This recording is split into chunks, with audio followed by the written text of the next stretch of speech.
ይህ የምጽአቱ አዋጅ ነጋሪ አገልግሎት ወቅታዊና ዕለታዊ ወጎችን በማቅረብ ትንታኔ የምንሰጥበት የተለያዩ እንግዶችንም በመጋበዝ የምናቀርብበት መድረክ ነው። አዘጋጅ ይልቃል አስራት።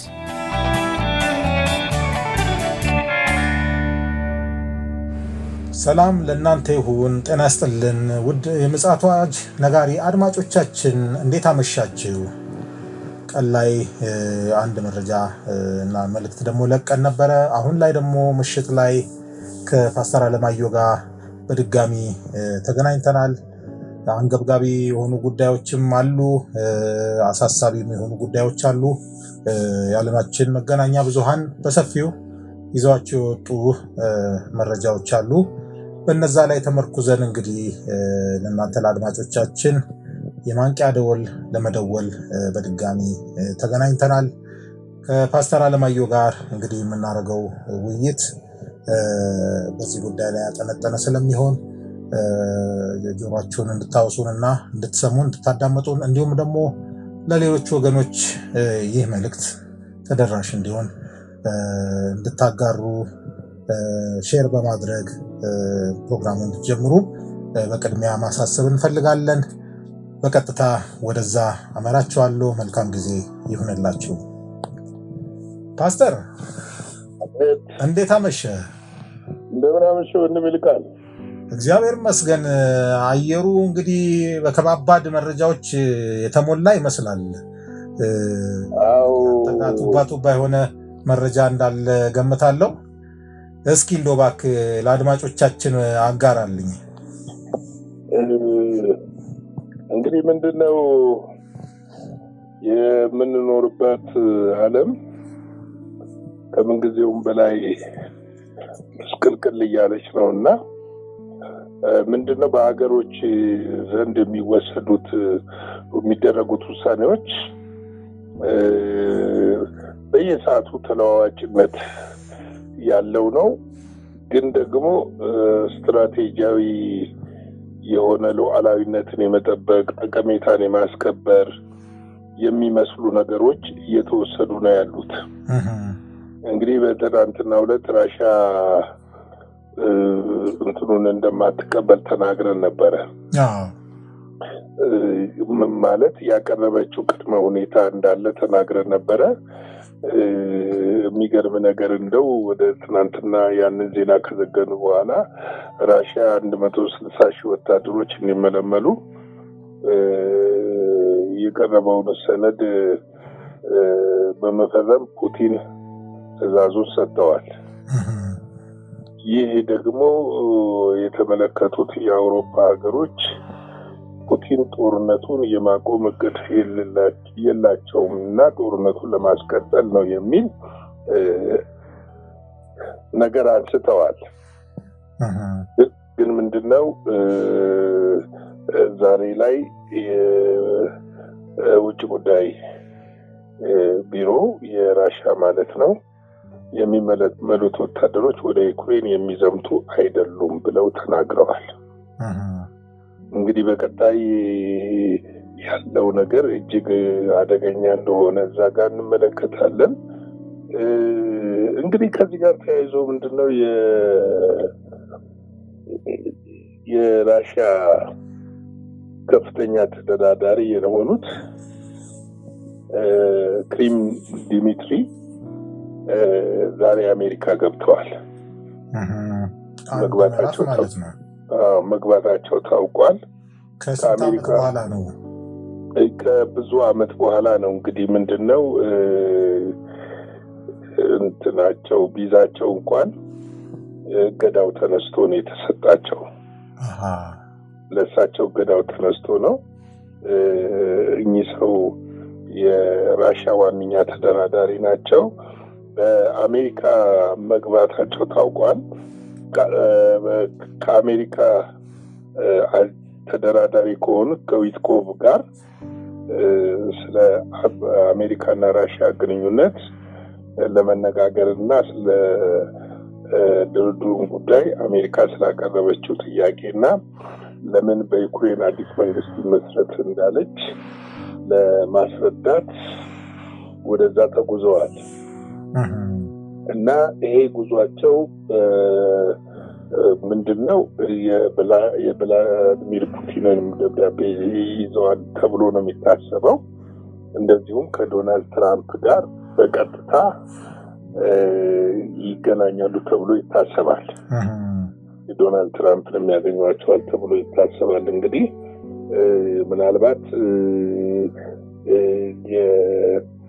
የፑቲንን ሀሳብ የፑቲንን አጀንዳና እቅድ ያስረዳሉ ተብሎ ይጠበቃል። አዎ እንግዲህ ጦርነቱ አልቆመም። ያው ጦርነቱ እየተካሄደ ነው ያለው።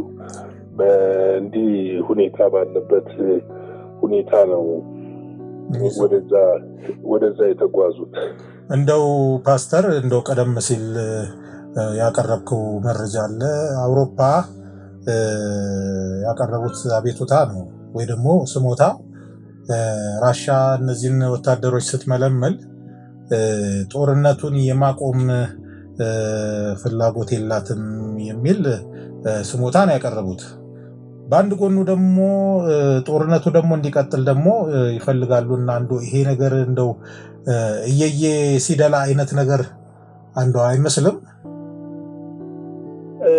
ምንድነው መሰለ አሁን የዓለም ፖለቲካ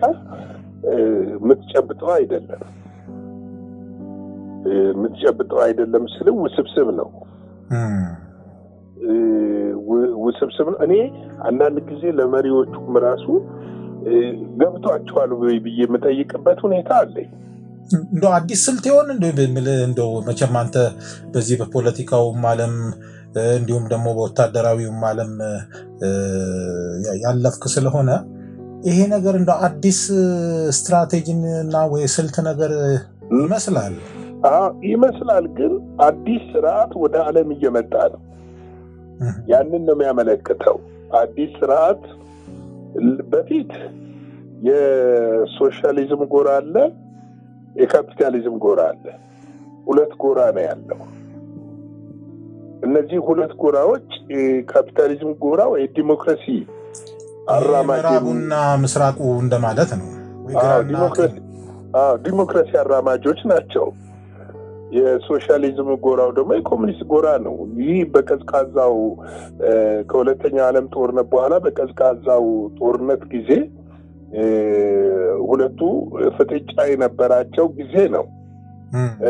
የሶቪየት ህብረት መፈራረስ በኋላ የዓለም ስርዓት ሌላ መልክ ይዞ መጥቷል።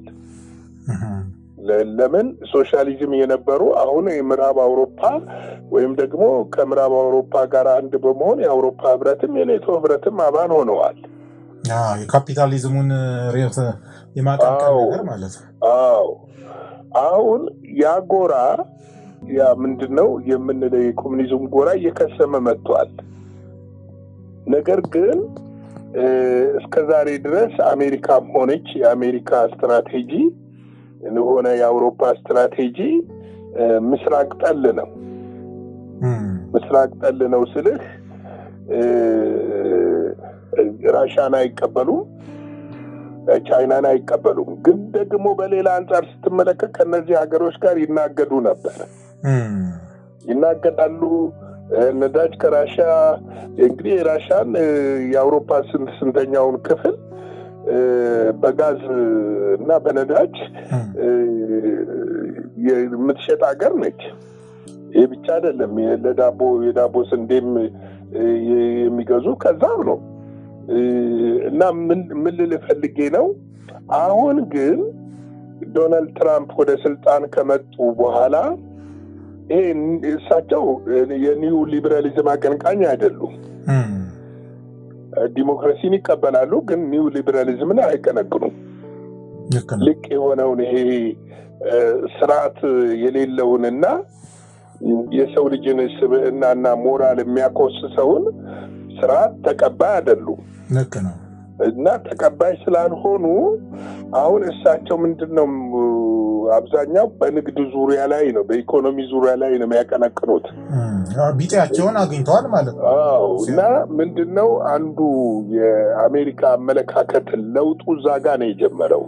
የአሜሪካ አመለካከት ምንድነው? አንዱ ትልቁ የአሜሪካ ለውጥ ዶናልድ ትራምፕ ራሽያ የድሮ የኮሙኒዝም ራሽያ አይደለችም ባይ ናቸው። አንዱ እሱ ነው። ስለዚህ ኔቶ ኮሙኒዝምን እንዳይስፋፋ ለመከላከል የተፈጠረ ነው። አሁን ኮሙኒዝም የሚባል ነገር የለም፣ አላስፈላጊ ነው። ስለዚህ ቢኖርም ያው ቻይና ነው። ቻይናም ያው የካፒታሊዝም ቅይጥ ኢኮኖሚ የሚባለውን ስርዓት ነው እያራመደች ያለችው፣ ሩቅ አይደለችም ለማለት ነው። አዎ ምንድነው በቃ አሁን እነሳቸው እያሉ ያሉት አሁን ራሽያን እንደ ጠላት መመልከት አያስፈልግም። የተፈጠረውን ችግር ፈቶ ወደፊት መሄድ የሚቻልበት መስመር መፍጠር ነው እሳቸው እያሉ ያሉት። ስለዚህ ነው አሁን ከራሽያ ጋር እንግዲህ እኚህ ሰው ሲሄዱ አሁን መልእክት ይዘው ነው የሚሄዱት። ሁለተኛ ነገር ደግሞ አሁን ሰሞኑን ራሳቸው ዶናልድ ትራምፕ የዩክሬኑ ፕሬዝዳንት ዘለንስኪ ይሄ የማዕድኑን እንትን ላለመፈረም ዳርዳር እያለ ነው እና በጣም ተቆጥተው ማስጠንቀቂያ እስከመስጠት ደርሰዋል። ምናልባት የኚህ ሰው መሄድ ደግሞ ይሄ ማዕድን በገርም ራሽያ ውስጥም አለ። እሳቸው የሚፈልጉት እነሱ የሚፈልጉት ኤሌክትሮኒክስ መኪናዎችን ማምረት የሚቻልበት፣ ቺፕሶችን ማምረት የሚቻልበት። እንግዲህ ዓለም ወዴት እየሄደች ነው? ወደዚህ ወደ ቴክኖሎጂው የራቀስ ላይ ወደ ኤአይ እየሄደች ነውና ለነዛ የሚያስፈልጉ ነገሮች የሚያስፈልጉ ማዕድኖች ናቸው እነዚህ ማዕድኖች። ስለዚህ ምንድነው ያንን እንትን ለማለትም በዛውም የሚነጋገሩ ምክንያቱም አንዱ የተጠቀሰው በሁለቱ ሀገሮች መካከል ስላለው ግንኙነት ይነጋገራሉ እስከተባለ ግንኙነታቸው በንግዱ ዘርፍ ሊሆን ይችላል፣ በተለያዩ ዘርፎች ላይ ሊነጋገሩ ይችላሉ እና ግን እንደው ወደ ሁለተኛው ልምጣለህ። ያኔ አሁን ግራ መጋባቱ እዚህ ጋር ነው የሚመጣው። ምንድነው ሰሞኑን አሜሪካ ለኢራን ማስጠንቀቂያ ሰጥታለች ታውቃለህ፣ በሁለት ሳምንት ጊዜ የሚል እና የዳጎጋሻን ደሴት የጦር ቤዞቹን እያደራጀች ነው ያለችው። እንግዲህ አሜሪካ አሁን ሁለተኛ አውሮፕላን ጫኝ መርከብ ወደ ቀጠናው መላኳ ተሰምቷል። ሁለተኛው አውሮፕላን ጫኝ መርከብ ምን ይዞ ነው ሄደው? ቢ2 ቦምብ ጣይ አውሮፕላን ይሄ ኮንክሪት ደርማሹ እሱን ወደ ስቲል 2 የሚባል ማለት ነው። ቢ2 ነው። ይሄ ሌላ ነው። ቢ2 የሚባል ኮንክሪት ደርማሽ ነው። እሱን ወደ ቀጠናው አሰማርታለች። እንግዲህ አሰማርታለች። ይሄ ያሰማራችው ካላት 1/3 ነው የሚባለው። በጣም ግዙፍ ጉዳዩን አሳሳቢነት ነው የሚያሳየው። አውሮፕላኑ አንተ እንደምታስበው አይደለም፣ ግዙፍ አውሮፕላን ነው። ግዙፍ 16136 ኪሎ ግራም ቦምብ ወይም ፈንጂ መሸከም የሚችል ነው። ይሄ የሚሸከመው ፈንጂ በጣም በብረት በምን የተሰራ ኮንክሪት የሆነ ከጋራ በታች ያሉትን ከተራራ በታች ያሉትን ደርምሶ በመግባት እንዴት ነው ልክ እንደ ቮልካኖ ከውስጥ ከላይ አይደለም ያፈነዳው፣ ከውስጥ ወደ ላይ ወደ ውጭ የሚያፈነዳ መሳሪያ ነው እና ይህንን መሳሪያ ወደዛ ልካለች እና ከፍተኛ ወታደሮችም ወደዛ እየተጓጓዙ ናቸው። ሚሳኤሎችን የጫኑ መርከቦችም ወደዛ እየተጓጓዙ ናቸው እና ዝግጅቱ ተጧጥፏል። እንደው ድግስ ያስመስለዋለች። ደግሞ 2 ሳምንት እድሜ ነው የሰጠችው። እሱም እኮ አሁን ከዛም እየቀነሰ መጥቷልና እኔ የገረመኝ ይሄ አይደለም። ምንድነው የራሽያና ቻይና ለአሜሪካ ይሄንን ጉዳይ እንድታቆም ማስጠንቀቂያ ሰጥተዋል። ሌላ ፍጥጫ። እንግዲህ ራሽያ በውጭ ጉዳይ ሚኒስትሯ በኩል ለአሜሪካ ማስጠንቀቂያ ሰጥተዋል። መሞከር የለበትም ነው፣ መምጣት አይደለም መሞከር የለበትም የሚል ነው። ጉዳዩ በድርድር በውይይት በመግባባት በትዕግስት ማለቅ አለበት። ይሄ ጦርነት ከተጀመረ ቀጠናውን ብቻ ሳይሆን በዓለም ላይ ሌላ ትልቅ መዘዝ ይዞ ይመጣል ብለዋል። ይሄ እንግዲህ ተጽዕኖ ለመፍጠርም እኮ ሊሆን ይችላል እኮ የአሜሪካን ስትራቴጂ ከራሽያ እና ከቻይና እንደዚህ አይነት ምላሽ ከሰጠ ምናልባት እነሱም ኢራንንም መሞገት ነገር ሊኖርም ይችላል ወደ ድርድር እንድትመጣ። ዝግጅቱ አይመስልም። ለምንድን ነው መሰለ አሁን በዚህ በየመኑ ሀውቲን ታስታጥቅ ያለች ነው አንዱ እና እሱን አይደለ ሂዝቦላንም ሐማስንም የምታስታጥቀው ኢራን ነች ባዮች ናቸው። ልክ ነው። ደግሞ አሁን ምንድነው በየመን ላይ እየወሰዱ ያለው እርምጃ እንደሚፈልጉት ውጤት አላመጣላቸውም። ምንድነው ይሄ አንድ አባባል አለ ነገርን ከምንጩ የሚል ገብቷል። ልክ ነው። ማድረግ ነገርን ከምንጩ በሚለው አባባል መሰረት እንግዲህ የኒኩለር ጣቢያዎቹ የሚመቱ ከሆነ ዓለም ላይ ከባድ አደጋ ይደርሳል እና ስለዚህ ቻይናም በውጭ ጉዳይ ሚኒስትሯ በኩል ራሽያም በውጭ ጉዳይ ሚኒስትሯ በኩል ማስጠንቀቂያ ሰጥተዋል እና ይሄ መቆም እንዳለበት አተያይዞ ወደ መጥፋት እንዳይመጣ የሚል ነው። ግን ይህንን ሰምታ አሜሪካ ከቁብ የቆጠረች አልመሰለኝም እና ያቆመችም አልመሰለኝም። ስለዚህ ይሄ ነው አሁን ያለኝ ይሄ ነው። ምንድነው እስቲ ዓለማችን በእንደዚህ ሁኔታ ውስጥ ካለች እንግዲህ ይሄ ነገር የሚፈነዳ ከሆነና በዓለም ላይ ያለው ትርምስ በእንደዚህ አይነት መልክ ከቀጠለ ትናንትና ያየለ ነው የሚሄደው። ትናንትና አንድ ቃል ተካፍለን ነበረ እዛው ያዕቆብ 5 ላይ ቁጥር 8 ተካፍለን ነበረ። እናንተ ደግሞ ታገሱ፣ ልባችሁን አጽኑ፣ የጌታ ምጣት ቀርቧልና የሚል ነው። ዛሬ እዛው ላይ ቁጥር 7 እንድንመለከት ፈልጋለሁ። እንደዚህ ይላል፣ እንግዲህ ወንድሞች ሆይ ጌታ እስኪመጣ ድረስ ታገሱ። እነሆ ገበሬ የፊተኛውንና የኋለኛውን ዝናብ እስኪቀበል ድረስ ራሱን እየታገሰ የከበረውንም የመሬት ፍሬ ይጠብቃል ይላል። እየታገሰ እንግዲህ እስኪመጣ ድረስ ነው። ታገሱ የሚለው ለምንድን ነው ስንል ጢሞቴዎስ ላይ ያለውን ቃል ያስታውሰናል። ጢሞቴዎስ ሁለተኛ ጢሞቴዎስ ምዕራፍ 3 ላይ ያለውን ቃል ነው የሚያስታውሰን። ምክንያቱም የእግዚአብሔር ቃል ምን ይላል? ነገር ግን በመጨረሻው ቀን የሚያስጨንቅ ጊዜ እንዲመጣ ይህንን ወቁ ይላል።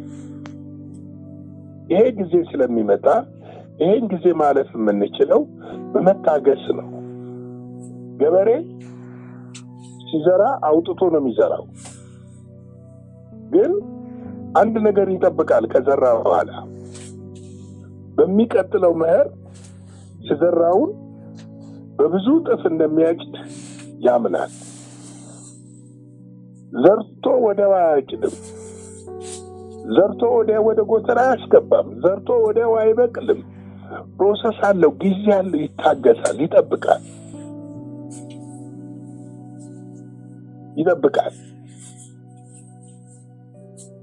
ስለዚህ እግዚአብሔር ቃል ታገሱ ሲለን በዚህ በመጨረሻው ዘመን ላይ የሚያስጨንቁ ነገሮች ብዙዎች ስለሆኑ የጌታ ምጽአት በደጅ ሲደርስ የምንሰማቸው ወሬዎች ራሳቸው አስጨናቂ ስለሚሆኑ እነዛ ነገር እንድንጠብቅና የጌታን ምጽአት እንድንጠብቅ ለማድረግ ነው።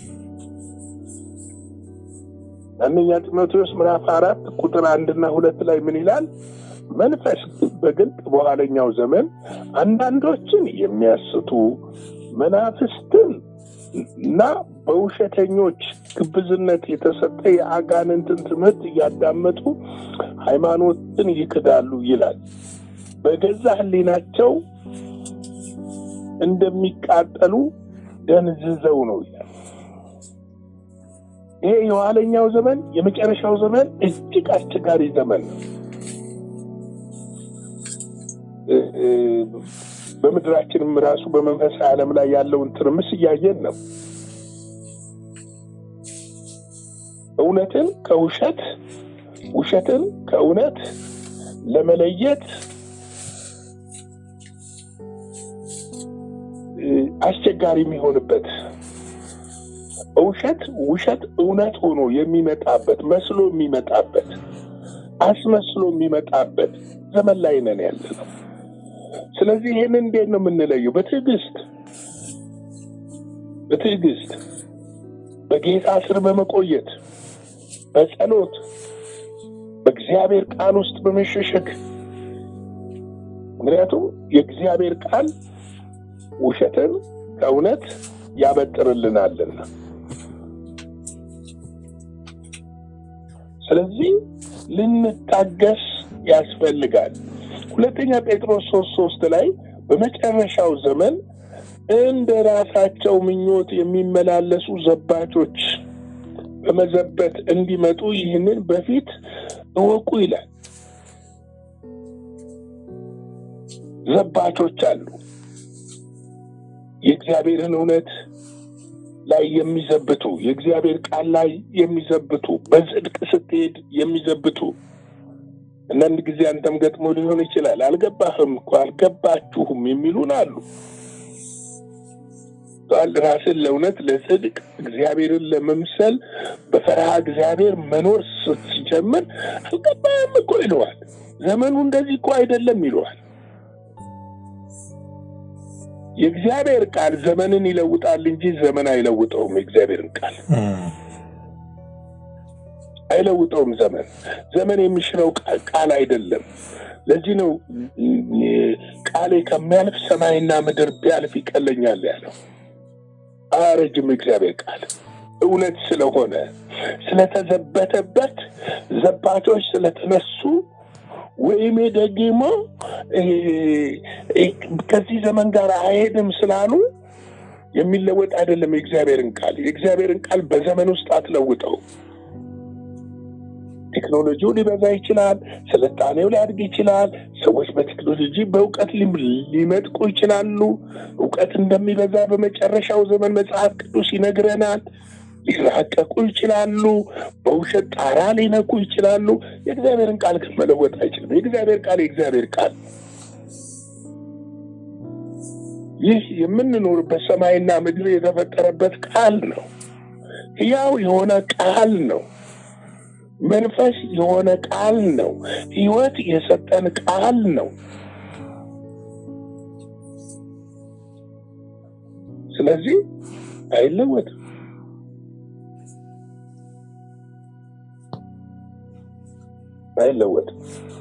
ስለዚህ ቅዱሳን እንንቃ። በዚህ በመጨረሻው ዘመን ራሳችንን እናዘጋጅ። ወደ እግዚአብሔር እውነት እንጠጋ። በእግዚአብሔር ጉያ እንመለስ። ገና ሰይጣን የተመረጡትን እስኪያስት ድረስ የመላእክት ብርሃን መስሎ ሊገለጥ ይችላል። ስለዚህ ዘመኑን ልንረዳ፣ ልናውቅ፣ ልንመረምር ከእግዚአብሔር ጋር እንድንጣበቅ ይህንን ማለት እፈልጋለሁ። ጌታ ኢየሱስ አብዝቶ ይባርካችሁ። ሻሎም። ላይክ፣ ሼር፣ ሰብስክራይብ አድርጉ። ይህንን አገልግሎት በልባችሁ በሞላ ነገር ደግፉ። ላለው ጌታ ኢየሱስ አብዝቶ ይባርካችሁ። ተባረኩልኝ። እግዚአብሔር አብዝቶ ይባርክ ፓስተር፣ የዕለቱን ስላሰማህልን እንዲሁም ደግሞ ወቅታዊ የሆኑ መረጃዎችን አድማጮቻችን እንደ ማንቂያ ደውል ስላሰማ እግዚአብሔር አብዝቶ ይባርክ። በተለይም ደግሞ ያው ቀደም ብለህ አንተም እንዳልከው ይህ የመጨረሻው ዘመን መዳረሻ እንደመሆኑ መጠን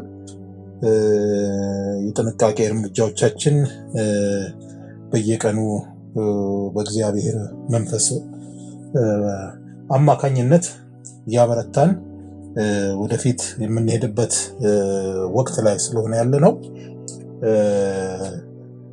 እግዚአብሔር መንፈስ ባበረታን መጠን እየተጋን ጊዜውን መሻገር እንዳለብንና የጌታችንና የመድኃኒታችን የኢየሱስ ክርስቶስን ዳግም ምጽአት በጉጉትና በተስፋ እንድንጠባበቅ የእግዚአብሔር ጸጋ እንዲበዛልን የምጽአቱ አዋጅ ነጋሪ አብዝቶ ይመኛል። እንግዲህ ለዚህ ምሽት ያዝነው መረጃና መልእክቴን ይመስላል። እግዚአብሔር ፈቃዱ ከሆነ ደግሞ በነገው ዕለት ይዘን እንደዚሁ መረጃና መልእክት ይዘን ለመምጣት እንሞክራለን። የእናንተ ጸሎት አይለየን። አስተያየት፣ ገንቢ የሆነ መልእክት የምታስተላልፉልን ወገኖች በሙሉ እግዚአብሔር አብዝቶ ይባርካችሁ። በገንዘብም በሀሳብም ለምታበረክቱት አስተዋጽኦ የሰማይ አምላክ እንዲባርካችሁ ምኞታችን ነው። በዚሁ እንድትቀጥሉ እናሳስባለን። በነገው ዕለት እንገናኛለን። የዛሬው በዚህ ያበቃል። መልካም ምሽት። አዘጋጅና አቅራቢ ይልቃል አስራት ነበር። ለዛሬ ያዘጋጅንላችሁ ይህንን ይመስላል። በሌላ ጊዜ በሌላ ርዕሰ ጉዳይ እንገናኛለን። የምጽአቱ አዋጅ ነጋሪ አገልግሎት። መልካም ጊዜ።